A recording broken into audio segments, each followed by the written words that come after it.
ముచ్చట్లు రాజన్న ముచ్చట్లు.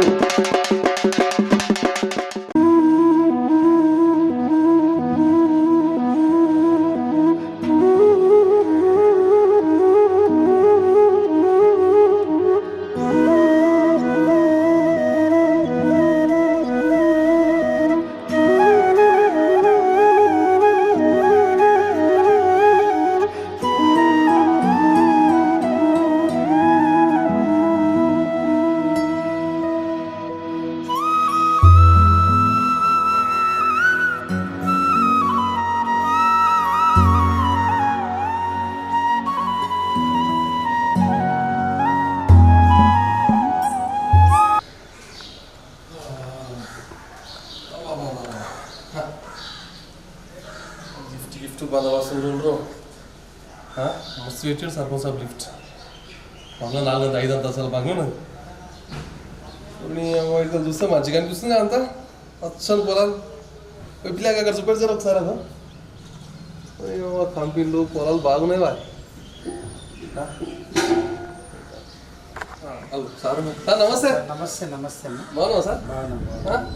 బాగున్నా సార్. ఇప్పుడు మీ ఊరికి వచ్చినా మీ దర్శనం కోసం. సంతోషం. ఎక్కడికి వెళ్ళొచ్చారు? ఇక బతం కూడా వచ్చినా. ఇంకా మా పోటీ చెప్తున్నాడు, చాలా రోజులు చెప్తున్నాడు. ఇక అన్న దగ్గరిపోదాం అంటే ఇప్పుడు గురించి వచ్చింది. ఇక మొన్నటిదాకా బోనాలు ఉంటాయి కదా. అవును, బోనాలు అయిపోయినాయి. మన దగ్గర అయిపోయినాయా? శ్రావణంలో చేస్తాను. పోయినా ఎందుకంటే కొన్ని దిగులు ఇక్కడ ఈ బంధుకు శ్రావణం కూడా చేస్తారు. చేస్తారు కానీ మన దగ్గర సికింద్రాబాద్ బోనాల రోజు మేము మరి ఇక లోపలికి కొంచెం ముసి పెడతామా? కొంచెం ఒకసారి ఇల్లు కూడా చూపెడతాను మొత్తం. బయట చూసిన లోపల చూద్దాం. ఇంట్లోకే దొరికొచ్చాం సార్. మరి పైన ఉందా మొత్తం? నువ్వు ఎన్ని వెళ్తావు సార్? 4 ఎప్పుడు కట్టావు? 2 సంవత్సరాలు. 2 నెలలేనా? అప్పు శివల నవనీత స్వామి సార్. Victory sir. ఇది మన సర్పంచ్ అయినా కదా? ఇక సర్పంచ్ అయినా ఒక ఫోటో అంతా మంచిగా బాగా పెట్టింది. ఇది డూప్లెక్స్ అంటారు కదా సార్? 4 అంతస్తుల డూప్లెక్స్ బాగుంది సార్. ఇటుకెళ్ళి మంచి కూర్చొని మా తప్పకుండా అంతా పొద్దున్న పోగానే మంచిగా సూర్యుని తీసుకుంటే జరిగి యోగా కూడా చేస్తారేమో అనుకుంటున్నాను. జర మనసు కూడా ప్రశాంతమైన స్ఫూర్తి మీకు కూడా. అక్కడిక్కడ తినేసి వచ్చి జరిగిన కూర్చుంటే మాకు నిలబడితేనే మంచిగా అనిపిస్తున్నది.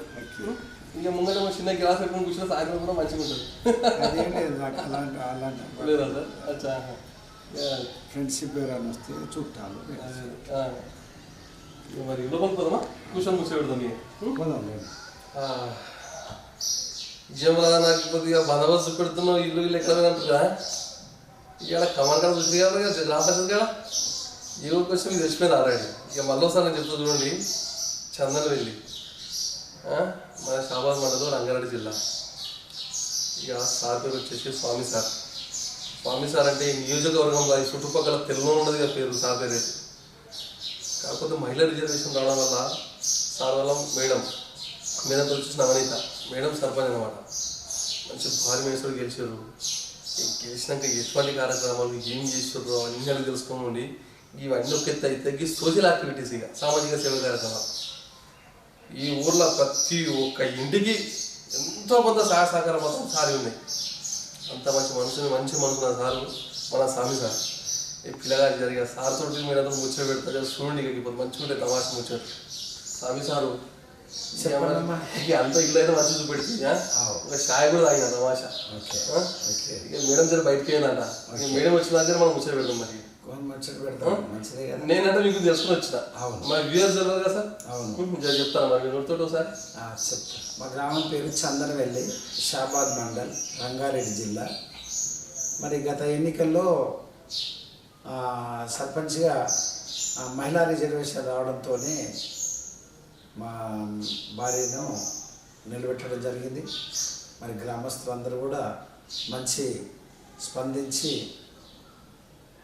మంచిగా అత్యధిక మెజార్టీతో గెలిపించడం జరిగింది. ప్రత్యేకంగా వాళ్లకు మా తరఫున వారికి మీరు గ్రామ ప్రజలందరికీ కూడా మరోసారి నమస్కారం తెలియజేస్తాను. సార్ మరి ఈ రాజకీయ ప్రస్థానం ఎట్లా చూపించారు అంటే ఇంకటికి కుటుంబంలో చేసిన రాజకీయం మీరు వచ్చిరా సార్ రాజకీయం రాజకీయం అంటే మా నాన్నగారు మా ఊరి మాలిపట్టెలు వతందాసి చేస్తారు. సార్ మా ఊరికి మాలిపట్టెలు, తర్వాత 2-3 గ్రామాలకు పట్టువరి కూడా చాలా సేవలు అందించినటువంటి వ్యక్తి మా నాన్నగారు.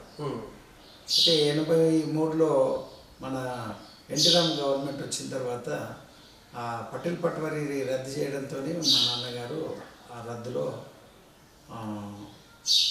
పదవి విరమణ జరిగింది సార్. సో దాని తర్వాత అప్పటికి నేను విద్యార్థి దశలో ఉన్నాను. తర్వాత నేను ఉద్యోగరీత్యా ప్రభుత్వ పాఠశాల ఉపాధ్యాయునిగా 1985లో జాయిన్ కావడం జరిగింది. సో అప్పటి నుండి నేను ఉపాధ్యాయ రీతిలోనే ఉన్నా, ఉపాధ్యాయ వృత్తిలో అంకితభావంతో పనిచేసిన.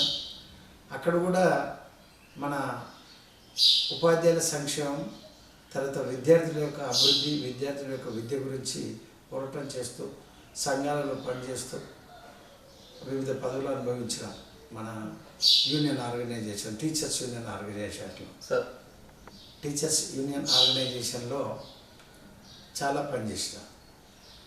నేనేమనంటే హక్కులు అడగడం కాదు, బాధ్యతను ముందు గుర్తించుకోవాలి. మన బాధ్యత ఏందో గుర్తించుకోవాలనేటువంటి పద్ధతిలో మనం మా ఉపాధ్యాయ వృత్తిని 33 సంవత్సరాలు సర్వీస్ చేసి 2018 మేలో పదవి విరమణ పొందడం జరిగింది. డిసెంబర్ 19 ఆ ప్రాంతంలో మన ఎమ్మెల్యే ఎలక్షన్ జరగడం జరిగింది సార్. ఆ ఎమ్మెల్యే ఎలక్షన్లో ఊరికి రావడం జరిగింది. ఊరిలో ఉన్నటువంటి జనాలతో ఉన్నటువంటి పరిచయాలతోని ముచ్చట్లాడడం జరిగింది. అయితే ఇక్కడ జరిగినటువంటి సందర్భంలో మా దగ్గర ప్రభుత్వం ల్యాండ్ అక్విజిషన్ చేయడం జరిగింది.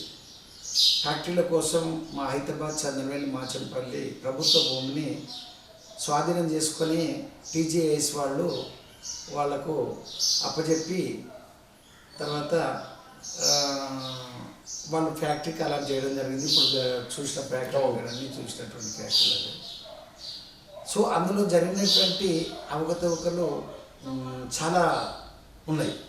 అంటే రైతులకు సంబంధించినటువంటి నష్టపరిహారం అనండి, ఉన్నటువంటి పొలం అనండి, సరైనటువంటి రీతిలో ప్రభుత్వం ఇవ్వలేకపోవడం జరిగింది.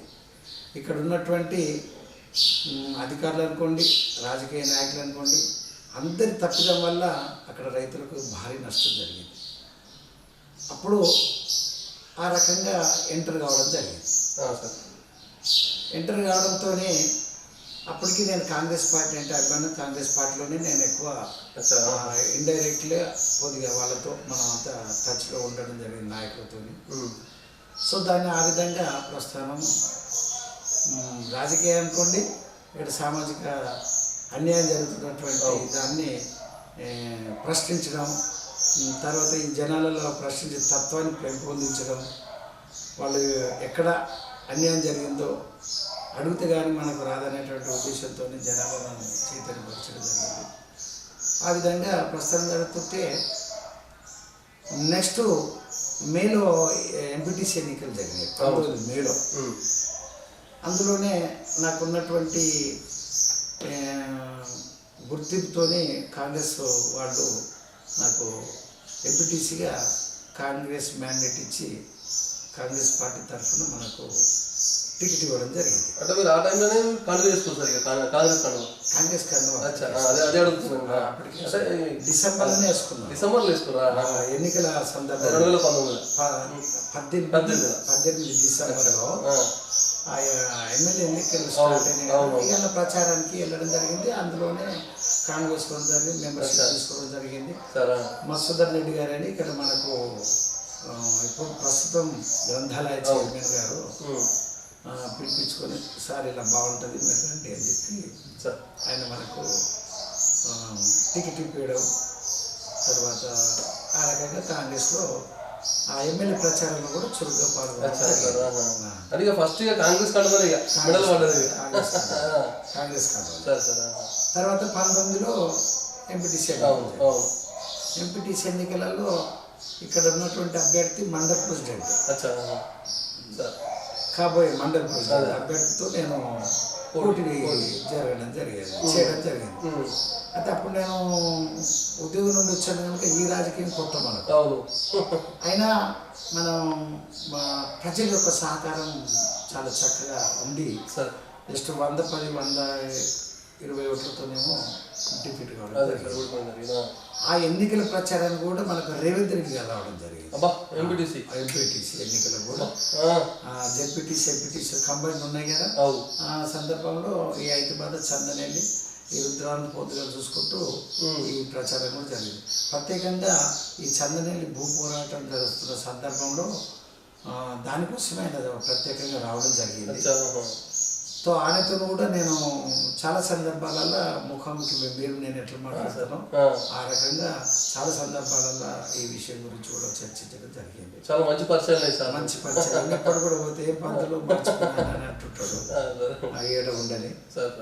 ఆ రకంగా ఆయనతో కలవడం జరిగింది. కాంగ్రెస్లో ఆయన ఎక్కడ పిలిపించినా, ఎక్కడ మీటింగ్లు పెట్టినా, ఫస్ట్ మీటింగ్ ఆయన ఎక్కడ పెట్టాడు చెప్పండి, మీరు చెప్పండి. చెప్పండి సార్, మీరు చెప్పండి.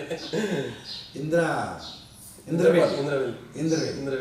ఆ ఇంద్రవెల్లిలో ఆయనతో పాటు నా ప్రస్థానం బాగా గట్టిగా మనం జన సమీకరణ అండి,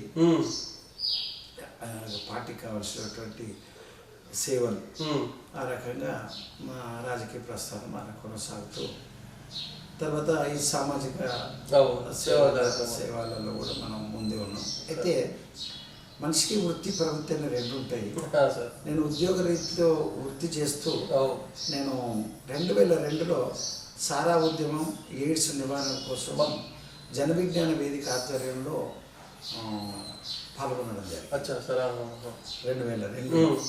ఆ రకంగా జన విజ్ఞాన వేదికతోనే చాలా పరిచయాలు ఉన్నాయి. పిల్లల్లోన తర్వాత గ్రామాల్లోన శాస్త్రీయ దృక్పథాన్ని పెంపొందించాలనేటువంటి దృక్పథంతో ఆ జన విజ్ఞాన వేదిక పనిచేస్తుంది. అయితే పిల్లల్లోన శాస్త్రీయ దృక్పథాన్ని సైన్స్ టెంపర్ డెవలప్ చేయాలని చెప్పి ఇంకా వివిధ పాఠశాలలలో క్విజ్ కాంపిటీషన్ అనండి, తర్వాత వ్యాస సింపోజియం అనండి, వీటన్నింటినీ బాగా తిరిగి ప్రచారం చేసేవాళ్ళు. ఈ సమయం ఎట్లుంటుంది మరి ఆ వృత్తిలో ఉన్నామని మీరు అందుకే చెప్తున్నా. ఇదంతా ఆఫ్టర్ స్కూల్ తర్వాత అందరం కలిసి ఒక కమిటీ కలుస్తాం కదా సాయంత్రం పూట సెలవులలో. అయితే అక్కడ ప్లాన్ చేసుకుంటాం.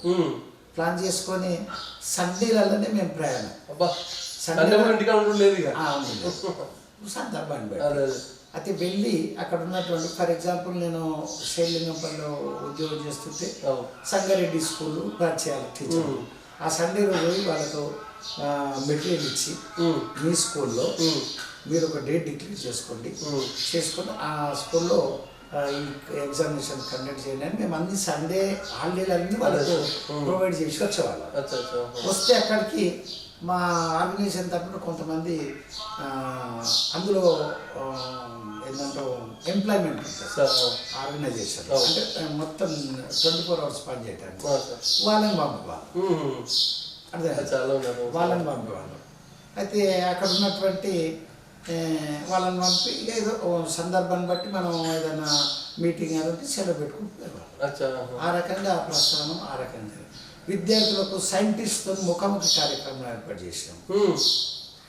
సైంటిస్టులతో పిల్లలకు విద్యార్థుల దశలో వాళ్ళకి ఏంటంటే ఒక సైంటిస్ట్ వాళ్ళతో మాట్లాడుతున్నారు అంటే ఇప్పుడు మీరు మాట్లాడుతున్నారు ఎంతో ఫీల్ అవుతుంది. ఫర్ ఎగ్జాంపుల్ ఆ రకంగా వాళ్ళు ఒక లోపల తెలియని ఆనందం ఆ రకంగా ఆ విద్యార్థులకు సైంటిస్టులతో మీట్ చేయడం, తర్వాత అడ్వకేట్లతో మీట్ చేయడం, జడ్జి వాళ్ళతో మీట్ చేయడం, ఇట్లాంటి కార్యక్రమాలు విద్యార్థి దశలో చాలా బాగా చేసుకున్నాం.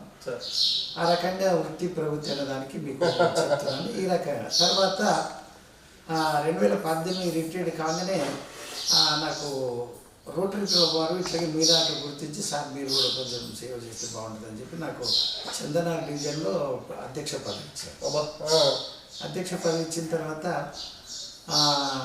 రోటరీ క్లబ్ ఆఫ్ ఇంటర్నేషనల్ వాళ్ళు ఒక ప్రాజెక్టు ఏర్పాటు చేశారు. ఏంటంటే L4 హ్యాండ్స్ అంటారు. సార్ L4 హ్యాండ్స్ అంటే ఇక్కడ వరకు ఇరిగిపోయినటువంటి చేతులు ఎక్కడన్నా ఉంటారు కదా తీసుకెళ్ళి వాళ్ళకు కొత్తిమీద హ్యాండ్స్ పెట్టించడం జరిగింది. ఆ రకంగా అందులో అది చాలా అద్భుతమైనటువంటి కార్యక్రమం. చాలా అసలు వాళ్ళ అనుభవాన్ని చూస్తే చాలా ఆనందం ఉండేది. అది పెద్ద ఎత్తున ఆ L4 హ్యాండ్స్ను బిగించి అలాంటి వికలాంగులకు అలాంటి సహాయ సహకారాలు కూడా అందించినాం. దాదాపు 2-3 క్యాంపులు కండక్ట్ చేసి ఇప్పటికి కూడా నడుస్తుంది అన్నమాట. ఇప్పటికీ తక్కువ ఎందుకంటే ప్రజాసేవకు వచ్చేది అసలు ఇక్కడ సరిపోయింది. ఇంకోటి నేను ఇంతకుముందు అక్కడ ఉండేవాడు, నా రెసిడెన్స్ అక్కడనే ఉండేది. అయితే నేను ఇక్కడికి వచ్చిన తర్వాత ఇక్కడ ఇల్లు కట్టుకుని ఇక్కడ ఉన్నాం అనుకో, అది వేరు. అయితే ఆ రకంగా ఆ విద్యార్థి దశలో ఉపాధ్యాయ దశలో ఉన్నప్పుడు ఇలాంటి కార్యక్రమాలు చేస్తూ ఉండేవారు. తర్వాత ఈ రోటరీ క్లబ్లో ఈ చేసిన తర్వాత ఈ విధంగా రాజకీయ పరంగా ఈ విధంగా వచ్చిన తర్వాత 2010లో నేను మణికొండ ప్రైమరీ స్కూల్లో పనిచేస్తున్నా. 270 మంది స్ట్రెంత్. అంటే ఇది ఉదాహరణ చెప్తాను. అయితే ఈ మెడికల్ క్యాంప్ కండక్ట్ చేస్తాం జనరల్గా. మెడికల్ క్యాంప్ కండక్ట్ చేస్తే డాక్టర్లు అందరూ వస్తారు. మెడికల్ అంతా పిల్లలకు అన్ని రకాలుగా టెస్టులు చేసి మంచి చెడు వాళ్ళన్న తర్వాత క్యాంప్ అయిపోయింది. వాళ్ళకి ఇచ్చే ట్యాబ్లెట్లు ఇచ్చారు, వాడి చేయలేని అన్న తర్వాత అందరూ ఇలా కూర్చొని భోజనం చేస్తున్నాం. డాక్టర్స్ అంతా అందరూ వస్తే కూర్చున్న తర్వాత ఏంటి సార్ మా రిజల్ట్ ఏమి, మా పిల్లల పరిస్థితి ఏమి, మీరు ట్యాబ్లెట్ ఇస్తారు ఇలా తింటారు ఎక్కడ వేస్తారో. సో రకరకాలుగా ఉంటుంది జనాలు. మరి ఏంటి సార్ ఏం జరిగింది, మరి పిల్లలకి ఏంటి అంటే ఆరోగ్యరీతే ఏంటి డెఫిషియన్సీ ఉంటుంది అని అడిగితే వాళ్ళు ఏమన్నారంటే రక్తహీనత, తర్వాత ఇక రకరకాల ప్రాబ్లం చెప్పారు. మరి ఆ ప్రాబ్లం చెప్తే ఆ ప్రాబ్లమ్ని మనం ఎందుకు ఇంప్రూవ్ చేయలేము, రక్తహీనతను ఎందుకు మనం డెవలప్ చేయలేము పిల్లల్లో, ఏ రకంగా డెవలప్ చేస్తాం అంటే వాళ్ళు సరైన న్యూట్రిషన్ ఫుడ్ తీసుకోవాలి. సో రకరకాల ప్రోటీన్ ఫుడ్, దానికి సంబంధించినటువంటి చక్కటి ఆహారాన్ని తీసుకున్నట్టయితే వాళ్ళకి అంటే ఆహారాలు ఏంటివి అంటే గుడ్డు తీసుకోవాలి, పాలు తీసుకోవాలి, స్ప్రౌట్స్ తీసుకోవాలి, పండ్లు తినాలి, ఇట్లా రాగి జావాలు, తర్వాత బెల్లము, ఈ పల్లీలు ఇవన్నీ తినాలి. ఇవన్నీ ఇళ్ళల్లో తింటుంటే బాగుంటుందని ఇట్లాగే వాళ్ళని చెప్పారు. బట్ దాన్ని మనం ఎందుకు ప్రొవైడ్ చేయలేకపోతున్నాము అంటే ఎవరు చేస్తారు, దాని ఫైనాన్స్ ప్రాబ్లం కదా, ఎవరు చేస్తాము. నేను ఒకటి రిక్వెస్ట్ చేసిన, డాక్టర్గా మీరు ఒక్క మాట చెప్తే ఇంత దూరం వచ్చి ఇలా చేశారు. మరి ఇలా చేసినప్పుడు మీరు డాక్టర్లు పెద్దవాళ్ళు, సరే నేను కూడా ఉద్యోగరీత్యా ఏదో ఉద్యోగం చేస్తున్నాను, నేను 4 రూపాయలు సంపాదించుకుంటే మీరు కూడా 4 రూపాయలు వస్తున్నాయి, మనమందరం కలిసి ఎందుకు వాళ్ళ చేయలేమని అనగా నేను నాగేశ్వర డాక్టర్ అని మంచి న్యూరాలజిస్ట్.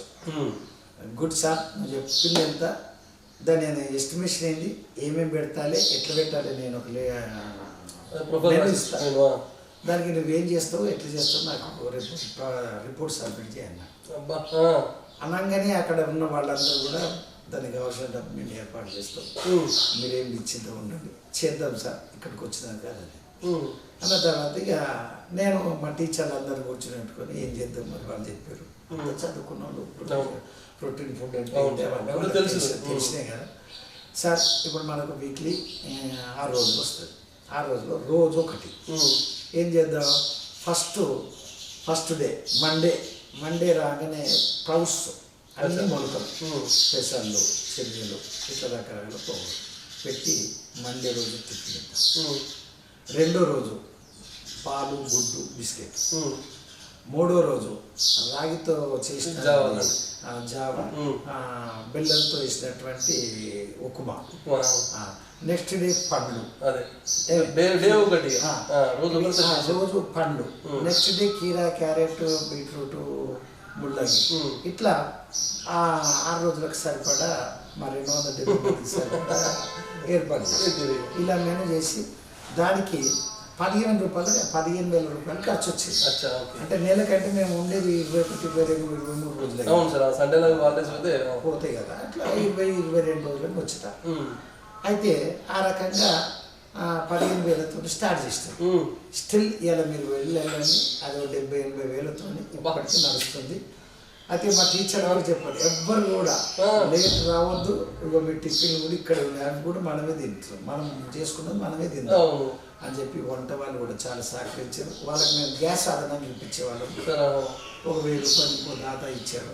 వాళ్ళతో ఆ రకంగా వాళ్ళని కూడా సాటిస్ఫై చేసినాం. ఈ రకంగా ఈ ఇప్పుడు వచ్చినటువంటి ప్రభుత్వంలో ఉన్నటువంటి ఇప్పుడు బ్రేక్ఫాస్ట్ ఇస్తుంది కదా, ఈ బ్రేక్ఫాస్ట్ను 2010లోనే మేము స్టార్ట్ చేస్తాం. ఆ రకంగా నేను ఏ స్కూల్కి పోయినా కూడా ఆ స్కూల్లో ఫస్ట్ మౌలిక వసతులు, ఆ స్కూల్లో విద్యార్థులకు ఫస్ట్ మైక్ మైక్ ఉండాలి. ఎందుకంటే వాళ్ళ మైకులు వాడి ఆనందం, పద్యం పాడిండు, పాట పాడిండు ఆనందం. అట్లా ఆ రకంగా నేను ఎక్కడ చేసినా కూడా చాలా మంచిగా చేసింది. ఆ రకంగా మల్కపూర్ ప్రైమరీ స్కూల్లో రిటైర్డ్ అయ్యాను. ఏ సంవత్సరం? 18 నేను రిటైర్డ్. అక్కడ నుండి ఫుల్ఫిల్గా రాజకీయం. ఆ రకంగా అక్కడికి రాజకీయం. సార్ మరి మీరు అన్నదమ్ములు ఎంతమంది సార్? నేను ఒక్కడిని అన్నదమ్ములు, అక్కడే అంతా ఇక్కడ అందరు సెట్ ఉంది. అందరే నా కొడుకు పెద్దోడు నా ఇల్లాడిలో ఉంటాడు. తర్వాత మాకు 3 కూతురు. పెద్ద అమ్మాయి చిన్న అమ్మాయి ఏమో సాఫ్ట్వేర్ ఇంజనీర్గా హైదరాబాద్లో పనిచేస్తారు. తర్వాత 2వ అమ్మాయి ఇప్పుడు టీచర్, గవర్నమెంట్ టీచర్ ఇక్కడ చీరల మండలిలో. అంతా సెటిల్ సార్. ఇంత పెద్ద ఇట్లా మేడం మీరు ఇద్దరు. మేడం నమస్తే మేడం. మీరు బయటకు వెళ్ళారంట సార్తో మాట్లాడి ఇప్పుడు దాకా జర నేనంటే ఆల్రెడీ సార్ చెప్పిండు, మీరు నోటితో కూడా 2 ముచ్చట్లు చెప్తే బాగుండే మేడం మీకోసం. మొన్న ఈ మధ్య జరిగిన గ్రామ పంచాయతీ ఎన్నికలలో మహిళా రిజర్వేషన్ ద్వారా మాను పోటీ చేయడం జరిగింది. మాకు అవకాశం ఇచ్చినందుకు అన్ని ఊరి వాళ్ళ సహకారంతో, మా వారి సహకారంతో ప్రజలు బాగా స్పందించి మమ్మల్ని అభినందించారు. దానివల్ల మేము విన్ అయ్యాము. ఇచ్చిన గ్రామ ప్రజలందరికీ నా ధన్యవాదాలు. సార్ మరి ఎట్టకేళ్ళకి ఆ మహిళా రిజర్వేషన్ రావడం వల్ల మేడం పోటీ చేపిస్తాయి. మళ్ళీ పోటీ మర్చిపోతే నేను, మీకు 4 పిల్లలు కదా, మరి రేవంత్ రెడ్డి సార్ వచ్చినాక చట్టం కూడా తీసేసింది కదా. అయితే చట్టం తీశారు కానీ ఎన్టీ రామారావు పెట్టిన చట్టము మన 1995 కరెక్ట్ సార్. తర్వాత ఉన్న వాళ్ళకి అవకాశం, పిల్లలకు అవకాశం. కాకపోతే నా పిల్లలు ముందే 95 లోపే కనుక నాకు ఆ సమస్య రాలేదు. చట్టం ఉన్నా లేకుండా మీరు కంపల్సరీ ఉండేవాళ్ళం అని నిర్ణయించుకున్నాం. అట్లా అయితే మరి రిజర్వేషన్ రావడం వల్ల మీడియం పోటీ చేపిస్తాం. పోటీ చేసినప్పుడు మా చంద్రవల్లి గ్రామంలో ప్రచారానికి వెళ్తారు కదా, అప్పుడు ప్రజలు మీకు ఏ విధంగా స్పందించి వాళ్ళ సమస్యలు ఏం చూపిస్తారు? సమస్యలు ముఖ్యంగా ప్రతి వ్యక్తికి కావాల్సింది ఏంటి? తాగునీరు, రోడ్డు, ఇంటి ముట్టు ఉన్నటువంటి డ్రైనేజు, పరిసరాల పరిశుభ్రత, తర్వాత వీధి లైట్లు, ఇవి ముఖ్యంగా మనకు ఉండాల్సినటువంటి అవసరం. అవి కొన్ని అక్కడక్కడ అవి లేకపోవడం, వాళ్ళందరూ స్పందించి ఇవన్నీ ఏర్పాటు చేయాలి అనేటువంటి వాళ్ళు కోరడం జరిగింది.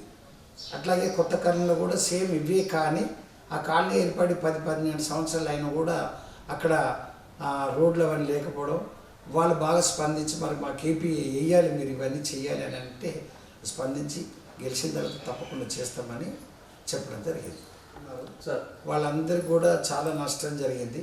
వాటి మీద కూడా మాకు ఏదో రకమైనటువంటి సర్వే నెంబర్ 190లో పొలాలు భూసేకరణలో జరిగిన అవకతవకల గురించి మాకేంటి న్యాయం చేస్తారంటే ప్లాట్లు ఇప్పిస్తామని చెప్పి యాక్చువల్గా రేవంత్ రెడ్డి గారి నోటనే వినిపించాము. తర్వాత ఇక్కడ ఉన్నటువంటి స్థానిక నాయకులు, ఎమ్మెల్యే గారు, మసూద్ రెడ్డి గారు, వీళ్ళందరూ కూడా స్పందించి ఇప్పుడు అదే కార్యక్రమాలను తప్పకుండా వాటిని కూడా వాళ్ళకు చేరవేస్తాము. అది కూడా మేము హామీ ఇవ్వడం జరిగింది. సో మాట్లాడుతున్నాను నేను, మన ఈ హైదరాబాద్ పెద్ద ఊరి దాదాపు నాకు తెలిసి 3,000 చిల్లర ఓటర్ లిస్ట్ ఉంటుంది, జనాలు ఉంటుంది. ఇంత పాపులేషన్ కాబట్టి ఈ ఖర్చు కూడా బాగుంటాము సెలక్షన్ అనుకుంటుంది. ఏముంటుందండి, అది అంటారు చెప్పుకుంటారు తప్ప మనకు ఉన్నటువంటి ఖర్చు ఏముంది. శిష్యులు, కోట శిష్యులు, ఇక అవన్నీ బిర్యానీలు జోరుదారు ఉంటాయి కదా, జోరుదారు అని చెప్పుకుంటారు. ఖర్చు వచ్చిందా? ఏమంతా ఖర్చు ఏం లేదు. మాకు మామూలుగా ముందే మేము ఉపాధ్యాయుడు. అవును నేను అదే అనుకుంటా మనసులో. సో ఆ అలాంటి దానికి ప్రోత్సహించారు కదా మీరు, అదే అనుకుంటా మనసులో. రకంగా మనం చేయాలి. మెజార్టీ ఎంత వచ్చింది సార్? మెజార్టీ 126. 126. మొత్తం ఎంతమంది సార్ పోటీ చేసి? మొత్తం ముగ్గురం పోటీ చేస్తాము. ఇద్దరికే గట్టిగా ఉండదు. ఉండి మొత్తం వార్డు మెంబర్లు సార్ 10. మీ ప్యానల్ సంబంధించి 6 మంది వచ్చారు. మంచి మెజార్టీ తోటి మేడం గెలిపించినాక ఎటువంటి కార్యక్రమం సులువు అయినా సార్ మన గ్రామంలో? ఫస్ట్ 14 రిజల్ట్ వచ్చింది. 22-21 ప్రమాణ స్వీకారం జరిగింది. ఆ మధ్యకాలంలోనే మొత్తం 138 వీధి లైట్లు వెలిగించడం జరిగింది ప్రమాణ స్వీకారం చేయకముందే. ఎందుకంటే వెలుగు నింపాలనేటువంటి ఉద్దేశం గ్రామంలో ఫస్ట్ వీధి లైట్లు ఏర్పాటు చేయడం జరిగింది. తర్వాత ప్రమాణ స్వీకారం జరిగింది. ప్రమాణ స్వీకారం తర్వాత ఇక రోడ్లు, తర్వాత డ్రైనేజు, వీటన్నింటినీ ఒకటి తర్వాత ఒకటి. ఫస్ట్ నా కాన్సెప్ట్ ఏంటంటే రోడ్ వేయక ముందే మనకు నీరు, వాటర్ లైన్ మరియు డ్రైనేజ్ లైన్ పూర్తి చేసుకున్న తర్వాతనే రోడ్ వేయాలి. ప్రతి ఇంటికి నల్లలు అందించాలి. చాలామందికి నల్లల కనెక్షన్ లేకుండే, ఇప్పుడు తీసుకోమని చెప్తున్నాం, తీసుకుంటున్నారు. ప్రతి వారికి నల్ల నీరు చేరాలి. తర్వాత ప్రతి ఇంటి నుండి డ్రైనేజ్ మురుగు కాలువలకు వెళ్ళిపోవాలి. వీటన్నిటిని ఇప్పుడు దశలవారీ చేస్తున్నాం. మీరు కూడా కొంచెం ఊర్లోకి వెళ్ళి ఆ రోడ్లు వేసినటువంటి ప్రాంతం, రోజు వేయబోయే ప్రాంతం, వాటిని పరిశీలించి అక్కడ జనాలతో కూడా మీరు కలవడం బాగుంటుంది. సో ఇంకా చేయాల్సినటువంటి కార్యక్రమం చాలా ఉన్నాయి. మా దగ్గర వెటర్నరీ హాస్పిటల్ 1965లో ఏర్పాటు చేశారు. అయితే ప్రజల కన్నా ముఖ్యం మూగజీవులు అనేటువంటి ఉద్దేశంతోనే గతంలో పెద్దలు ఉన్నటువంటి వాళ్ళు దాన్ని చుట్టుముట్ట 10 గ్రామాలకు ఏర్పాటు చేసినటువంటి పశువుల ఆసుపత్రి. అది ఇలా శిథిలావస్థకు చేరింది. సో ఇప్పుడు దాన్ని నేను ఎట్టి పరిస్థితుల్లో చేసి తీరాలనేటువంటి మాట్లాడుతాం. మరి చెప్పండి. ఈ సొంత డబ్బుతో ఏమైనా కార్యక్రమాలు చేసేవారు సార్ మన గ్రామంలో? అంటే మీరు బయట ఉపాధ్యాయ వృత్తున్నప్పుడు అయితే బాగా చేశారు. మరి ఇప్పుడు మన గ్రామంలో ఎన్నికల తర్వాత ఏమైనా కార్యక్రమం చేసినా సార్? ఇప్పుడు ఆడబిడ్డ పుట్టినటువంటి ఆడబిడ్డకు 10,000 రూపాయలు ఇవ్వడం జరుగుతుంది ఇప్పుడు ప్రస్తుతం. ఎందుకనంటే ఆడపిల్లనే ఇంటికి మహాలక్ష్మి. కాకపోతే సమాజంలో కొంత భేదభావాలు ఉంటాయి. కానీ తల్లి లేని మనం లేము. కానీ వాళ్ళకు ఉన్నటువంటి స్థానం చాలా గొప్పది. దాన్ని ఇంకా పబ్లిక్లో మెరుగు కావాలనే ఉద్దేశంతో ఇవ్వడం జరుగుతుంది వాళ్ళకి. సో వాళ్ళు దాన్ని పుట్టిన తర్వాత వాళ్ళు బ్యాంకులు వేసుకొని వాళ్ళకి కావాల్సిన సౌకర్యాలు పొందడానికి విద్యాపరంగా కావాలనే ఉద్దేశంతో ఆ సేవా కార్యక్రమం చేస్తున్నాం. పేదవాళ్ళు చనిపోయినప్పుడు కూడా కొంత సాయం అలాంటి కార్యక్రమాలు చేయడం జరుగుతూ ఉంటుంది. సో అది కాకుండా మెడికల్ క్యాంప్, ఆరోగ్యరీత్యా మంచుకున్నప్పుడే మనం అన్ని పనులు చేసుకోగలం అనే ఉద్దేశంతో మెడికల్ క్యాంప్ కండక్ట్ చేయడం జరుగుతుంది. తర్వాత ఇట్లాగే నేనేం చెప్తున్నానంటే ఇంకా వాళ్ళకి చేస్తున్న కార్యక్రమం ఏంటంటే యూత్కు మీరు బయటికి వెళ్తుంటారు, హెల్మెట్ పెట్టుకొని పోవాలి అనేటువంటి ఉద్దేశాన్ని, తాగి బైక్ నడపొద్దని ఇవన్నీ కూడా సందేశాలు ఇస్తూ కొన్ని మీటింగ్లలో కూడా మనం అవేర్నెస్ తీసుకొస్తుంటాము అప్పుడప్పుడు. తర్వాత మహిళా దినోత్సవ సందర్భంగా మహిళలందరినీ ఏక చేసి వాళ్ళకు కూడా కొన్ని లెక్చర్స్ ఇప్పించడం జరుగుతుంది పెద్దవాళ్ళతో. ఇలాంటి కార్యక్రమాలు మొన్న రీసెంట్ కూడా చట్టంపై అవగాహన ఉండాలి వాళ్ళకు కూడా కొంత. సో మరి చట్టాన్ని ఏ విధంగా తెలుసుకోవాలనేటువంటి ఉద్దేశంతో ఒక మాట అడుగుతా సార్. ఇక చెప్పండి సార్. గతంలో మన కేసీఆర్ సార్ 10 ముఖ్యమంత్రి, ఇప్పుడు మన రేవంత్ సార్ వచ్చాడు. వీళ్ళిద్దరి మధ్య వ్యత్యాసం చెప్తావా సార్? చెప్పదా సార్? కేసీఆర్ ప్రభుత్వంలో కొన్ని హామీలు ఇవ్వడం జరిగింది. మరి డబుల్ బెడ్రూమ్ అన్నాడు. అది యాస ప్రాసతో కూడుకున్నటువంటి డబుల్ బెడ్రూమ్ అని చెప్పి ఆ డబుల్ బెడ్లు ఎక్కడున్నాయో కూడా ఎక్కడ కనబడడానికి వీల్లేదు. మరి అదే ఇప్పుడైతే ఇంద్రమైండ్లు రావడం జరిగింది. మా ఊర్లో 24 ఇవ్వడం జరిగింది. 18 చివరి దశ పూర్తి కావడానికి సన్నద్ధమైనటువంటి ఇలా ఇంద్రం చూసి ప్రతి ఒక్కరు ఇంద్రమైండ్లు. అయితే గతంలో కూడా ఇంద్రమైండ్లే ఉన్నాయి ఊర్లలో. ఆ 3 దశలు ఇచ్చారు వాళ్ళు నాకు తెలిసి. 3 దశలు ఒకసారి పెంకుటిళ్ళతో కాంగ్రెస్ పెంకుటిళ్ళతో ఇచ్చారు, ఒకసారి తర్వాత పూడి గుడిసెలు ఉంటే అది ఇల్లు నిర్మించుకోవడానికి కొంత డబ్బు సాయం చేశారు. అట్లా అవే ఇందిరమ్మ ఇల్లు మళ్ళీ ఇందిరమ్మ ఇల్లు జరగదని చాలా సంతోషంగా ఉన్నారు. ఇక దళితుల దగ్గరకు వస్తే దళిత ముఖ్యమంత్రి అన్నాడు, దళితకు 3 ఎకరాలు అన్నాడు. మా ఊర్లో ఉన్న 3 ఎకరాలు గుంజుకొని 30 రూపాయలు. ఇది ఇక్కడ చాలా మాకు సంబంధం అన్నమాట. అది 3 ఎకరాలు దళితులకు ఇస్తామన్నటువంటి విషయము ఆ పదము మా ఊరికి చాలా కలిసి వచ్చింది. మరి కలిసి వచ్చినటువంటి ఇప్పుడు మా దగ్గర ఉన్న రైతులు ఆ ఇల్లు తప్ప ఇంకా ఏమి లేదు. ఎక్కడైనా యాక్సిడెంటల్గా ఏదైనా జరిగితే బీమా ఉండేది, ఇది రైతు బీమా. ఆ బీమా లేకపోవడం, కోల్పోవడం ఇలాంటివి చాలా ఉన్నాయి. మరి అలాంటి సందర్భంలో ఆ రకమైనటువంటి పాలన ఉండేది. మరి అదే ఇప్పుడు కాంగ్రెస్ పాలనలో అట్లా కాకుండా అది ఒక కుటుంబ పాలనలాగా, కుటుంబ పార్టీలాగా, కుటుంబ సంక్షేమంలాగా, కుటుంబానికి పరిమితమైనటువంటి సందర్భం. సో మరి అది కాకుండా ఇప్పుడు మరి రేవంత్ రెడ్డి గారు వచ్చిన దాంట్లో మరి ఇల్లు అనుకోండి, తర్వాత రేషన్ కార్డుల విషయానికి వస్తే తను ఉన్నటువంటి 10 ఏళ్ళు రేషన్ కార్డు ఇవ్వాలి. అదే కాంగ్రెస్ ప్రభుత్వం ఇచ్చిపోయిన రేషన్ కార్డు మీదనే జరిగింది. మరి అదే ఇప్పుడు రేవంత్ రెడ్డి రాగానే దాన్ని 24/7 అంటే ఎప్పుడైనా అప్లై చేసుకోండి, ఎలిజిబుల్ ఉన్న ఎవరైనా తీసుకోండి అనేటువంటి ఉద్దేశంతో అది చేయడం జరిగింది. పెన్షన్ విషయం కూడా అట్లాగే ఉంది. మరి పెన్షన్ కూడా ఇప్పుడు 24/7 ఏర్పాటు చేస్తున్నారు. ఇప్పుడే స్టార్ట్ అయింది పెన్షన్, ఆసరా చేయుత పెన్షన్. అదే ఇప్పుడు మీటింగ్ ఉంది మాకు కూడా, చేయుత పెన్షన్ వాళ్ళందరూ పిలిచి ఆ రకంగా ఏర్పాటు చేస్తారు. కరెంటు మరి 200 యూనిట్ల కరెంట్ అంటే మామూలు విషయం కాదు. మరి అది ఎంత సాహసోపేతమైనటువంటి అంశము రేవంత్ రెడ్డి. అట్లాగే 2 లక్షల రుణమాఫీ, 1,00,000 రుణమాఫీ అన్నాడు తను. మరి 2 లక్షల రుణమాఫీ ఏకకాలం చేసినటువంటి సందర్భంలో అందరూ మనం అభినందించాల్సిన అవసరం. కొన్ని లోటుపాట్లు జరిగి ఉండొచ్చు. దానికి లోటుపాట్లకు నేను ఎగ్జాంపుల్ చెప్తాను. మనదే పొరపాటు.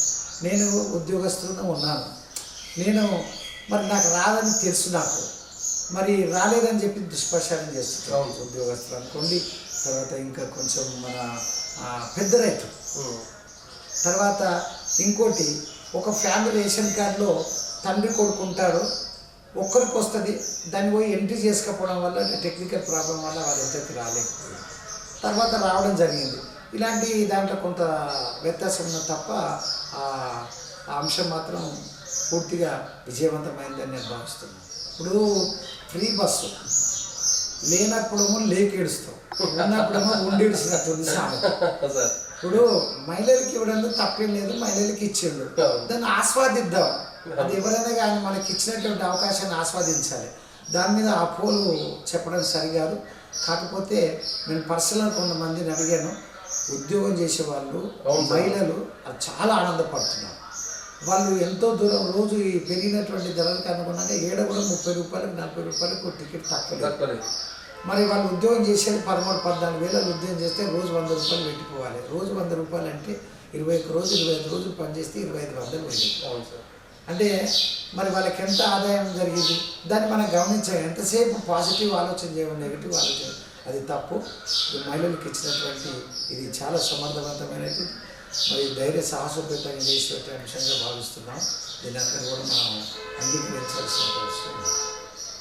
గ్యాస్ కూడా ఇవ్వడం జరుగుతుంది, కొంతమందికి రాలేదంటున్నారు. ఆ రాలేదు ఎందుకు రాలేదు, ఎక్కడ రాలేదు అనేది అడుగుకోకుండా నాకు రాలేదంటాం. దాన్ని మనం అధికారులను సంప్రదించినట్టయితే ఆ టెక్నికల్ ప్రాబ్లం ఏముందో అది సాల్వ్ చేస్తారు. తప్పకుండా అందరికి అందుతున్నాయి, మీరు కూడా అందిపుచ్చుకోవాలని చెప్పి మీరు కూడా తెలియజేస్తారు. ఒక్క మాట అడుగుతుంది సార్, చెప్పండి. అన్నీ చెప్పినావు నాకు. ఇక గత ముందు చెప్పినావు, ఇప్పుడు చేసి అన్నీ చెప్పినావు. మరి ముందు మన గ్రామంలో చేయబోతున్న కార్యక్రమం ఉన్నాయి సార్? మన గ్రామంలో ఇంకా చాలా కార్యక్రమాలు ఉన్నాయి సార్. ఇప్పుడు పశువుల ఆసుపత్రి లేకపోవడం అంటే గతము 1965లో నిర్మాణం చేసి 10 ఊర్లకు సేవలు అందిస్తున్నటువంటిది ఇలా శిథిలావస్థకు వచ్చింది. మా ఎమ్మెల్యే గారి, మా మధుసూదన్ రెడ్డి గారు, తర్వాత ఎంపీ గారి సహకారంతో దాన్ని మనం ఏర్పాటు చేయాలి. అట్లాగే లైబ్రరీ ఉన్నది, తర్వాత ఇక్కడ ఉన్నటువంటి క్రీడా ప్రాంగణం, తర్వాత మన పార్కు, ఇట్లా ఇంకా చాలా కార్యక్రమాలు ఉన్నాయి. శ్మశాన వాటిక, తర్వాత మన డంపింగ్ యార్డు, ఇప్పుడు తడి పొడి చెత్తను వేరు చేసి దాన్ని కాంపోస్ట్ ఎరువుగా మనం ఏర్పాటు చేసేటువంటి అవసరం ఎంతైనా ఉంది. తర్వాత ఇంకా సోలార్ ఎనర్జీ అనేది ఇప్పుడు మనకు చాలా ప్రధానమంత్రి గారు మనకు చక్కటి అవకాశం ఇచ్చారు. మన గ్రామంలో కూడా మనం సోలార్ లైట్లు ఎందుకు వెలిగించుకోలేకపోతున్నాం.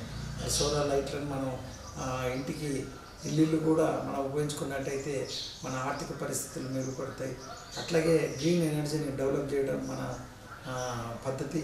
మరి దానివల్ల కూడా మనకు ప్రభుత్వానికి భారం కాకుండా మరి మనం దాన్ని ఏర్పాటు చేసుకోవాలని ఆ దిశ కూడా మనం అందరం మా యొక్క పాలకవర్గం మేమందరం కూడా ఆ దిశలో ఆలోచన చేసి ఎవరి సహాయాలు ఎక్కడ మాకు అవసరం పడతాయో వారితో మమేకమై ఆ కార్యక్రమాన్నింటినీ కూడా విజయవంతం చేయడానికి ప్రయత్నం చేస్తాం. అట్లాగే ఊర్లో ప్రతి ఒక్కరికి రోడ్డు కానీ నీళ్ళు కానీ డ్రైనేజ్ కానీ ఎవరికి ఏ ఇబ్బంది లేకుండా ఈ వచ్చే రోజులల్లో పూర్తి చేస్తామని చెప్పి కూడా తెలియజేస్తాం. అన్నీ ఇంకా ఉన్నాయి సార్. అంటే మనకు విద్యా వైద్యం అనేది చాలా ముఖ్యం సార్. ఈ విద్యా వైద్యంలో మనకు నేను అదే చెప్తుంటాను, ప్రతి కుటుంబంలో విద్యావంతులు అయి ఉండాలి. తర్వాత నైపుణ్యంతో కూడినటువంటి విద్యను అందించుకుంటే తప్ప ఈ పోటీ ప్రపంచంలో మనం జీవనం కొనసాగించలేం. కావున మా గ్రామస్తుల యొక్క తల్లిదండ్రులకు పిల్లలకు అందరికీ నేను విజ్ఞప్తి చేస్తున్నాను.